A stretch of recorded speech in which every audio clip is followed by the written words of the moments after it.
Welcome to part 2. This is where I actually tell you how you can do your own Thames kayak expedition. And you've basically got two options. The first is to go with a recognised company, someone like Moo Canoes. Those are the guys with the cow print boats, and a friend of mine from uni actually runs that.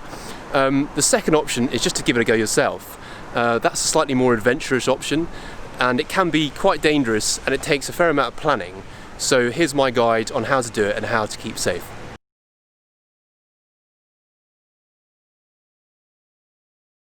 So first things first, run-ins with the police. Now this is a completely legal thing to do, so you can do it. It just means that when you get on the water to start with, you've got to pick up the phone and give the London River Police a call and just let them know that you're on the river. And then when you get out again, you've also got to pick up the phone again and just give them a quick bell and say, look, I'm off the water, I'm safe. Those are the rules that you have to abide by. The other one is that, in fact, funny story with the police, because last time when we did it back in May, we did the proper thing. We called the London River Police when we got on and when we got off. But then as we were going through, one of the really nice things about doing the kayak is that you think that London's meant to be quite an unfriendly city, but then if you're on a kayak going through, people will genuinely talk to you, make a bit of banter with you, give you a wave, and then you wave back. So you spend a lot of the time just waving at people and having a chat. But then some people, if they're a bit further away, think that the wave means that you're in distress. We didn't realise this at the time. And it turned out that the normal police, not the river police, had got several calls from members of the public saying, oh, I think there's a kayaker in distress. So you just got to watch out that you're not waving at too many people and then thinking that you're in trouble.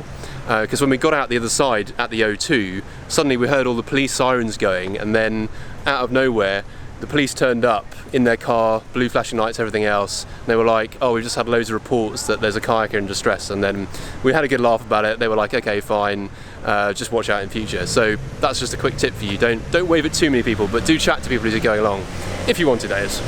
The other thing you need to do is to have a look at something called the Tideway Code, and it's really important because as you're going through London, there's loads of piers and bridges that stick out. Lots of the bridges have different arches. You've got to go through certain ones. You've either got to go under some piers or around them, depending on the different boat traffic, because it's a really busy shipping lane, the Thames, with some massive boats that go through, and you don't want to get on the wrong side of one of them. So I'll put a title up on the screen now and have a look through that Tideway Code. It's quite boring, but spend 20 minutes really focusing and really understanding exactly how to kayak and to paddle on the Thames, and then stick to that guide when you're out on the river, and you shouldn't go too far wrong. But do have a look at it first. Well, you'll definitely need a life jacket, and not to sound too much like your dad, but the river is really choppy, and as I said, it goes almost up to 4 or 5 knots sometimes, carrying you through. There's undercurrents, there's all sorts. So even if you're a really strong swimmer, you can easily get into a lot of trouble. And sometimes, the river will push you up against objects, so it's basically quite a dangerous thing to do, so just make sure you wear a life jacket. The kayak itself is obviously really important. If you don't have your own, you'll obviously have to go with a company. But if you do want to get your own, if you want to do it a few more times in the future, just going to swap over my hands because my hand is knackered with this heavy camera.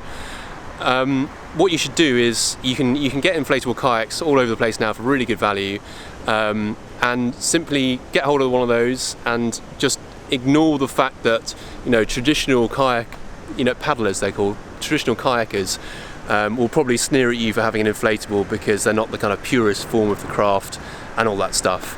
But the really good benefit about them is that they're super stable, so very, very difficult to capsize, unlike a hard-shelled kayak.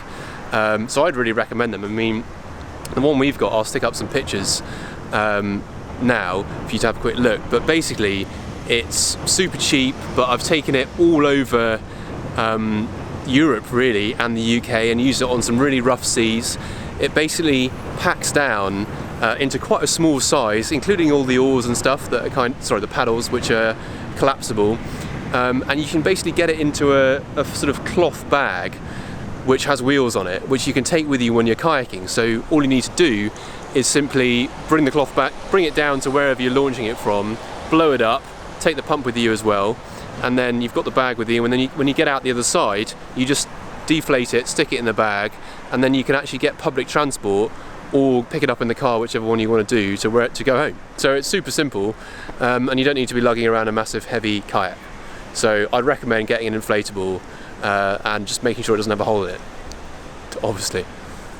Food is really important when you're out on the water. You don't want to get an hour and a half into the kayak and then decide that you're really hungry and you can't really carry on because your blood sugar levels are too low.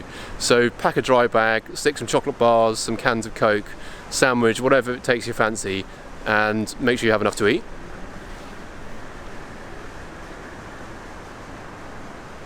So tides are probably the most important thing to take into account when you're planning the day. Tides obviously change. The Thames is extremely tidal because obviously the sea is only several miles away that direction. So what you want to do is make sure that you do the kayak from west to east direction when the tide is going out, because then it will carry you through really quite fast. If you try and do it the opposite way to the tide, you'll almost be completely stationary and not be able to paddle because the water will be pushing you backwards so strongly. It's also worth having a look, I think, at the wind direction as well, because if you're doing a west to east kayak, you want the tide going with you, but it's also helpful if you've got a bit of a wind behind you as well. Otherwise, it just makes it a lot harder work. And you can easily find tide times just by Googling it. I think the BBC has a website which you can have a look at, which will tell you the tides as they change, on a daily basis. Access points are clearly very important. There's not too many of them. It's actually quite hard to get down into the river, especially in central London. There's almost nowhere you can get down or out of the river, which is why you need to launch further away in a westerly direction. The launch point that I found is this, what they call, I call it a slipway. I think they call it a draw dock in the proper terminology. It's just a concrete ramp that goes down into the river. And that is, I'll put some shots on screen, but it's basically by a church that's between Wandsworth and Battersea, and you can just easily launch there. When getting out in an easterly direction that way, you can, if you find that you haven't gone particularly far in the time, but obviously try to get to the O2 where you can properly get out. You have to go all the way through central London. There's not really any place to get out, so keep going all the way until you get almost to Canary Wharf. And then as soon as you get to the Canary Wharf area, there'll be some beaches with staircases that lead up, and you can easily get out of the river at that point, deflate your kayak, put it in the bag, and then you can head off back home. Obviously the whole 20-kilometre journey is from that place I just mentioned, Battersea, Wandsworth area, all the way through to the O2 Arena. When you get to the O2, just before the O2, you'll see a similar draw dock / concrete slipway. You have to hook a right really quite strongly, paddle like mad, and beach the kayak. It's not really beach, it's actually loads of kind of ankle deep mud, so it's not particularly pleasant. Get off there and then do the same thing, stick your kayak in your bag and then head off back home. So I think that pretty much covers everything you need to know, but do have a look at the blog post itself and have a read, because I'll lay it out in a bit more of a structured way for you to really understand it and be able to plan your kayak journey yourselves. Hope you enjoy it, and if you do end up doing that particular route, then let me know. I'd love to hear from you.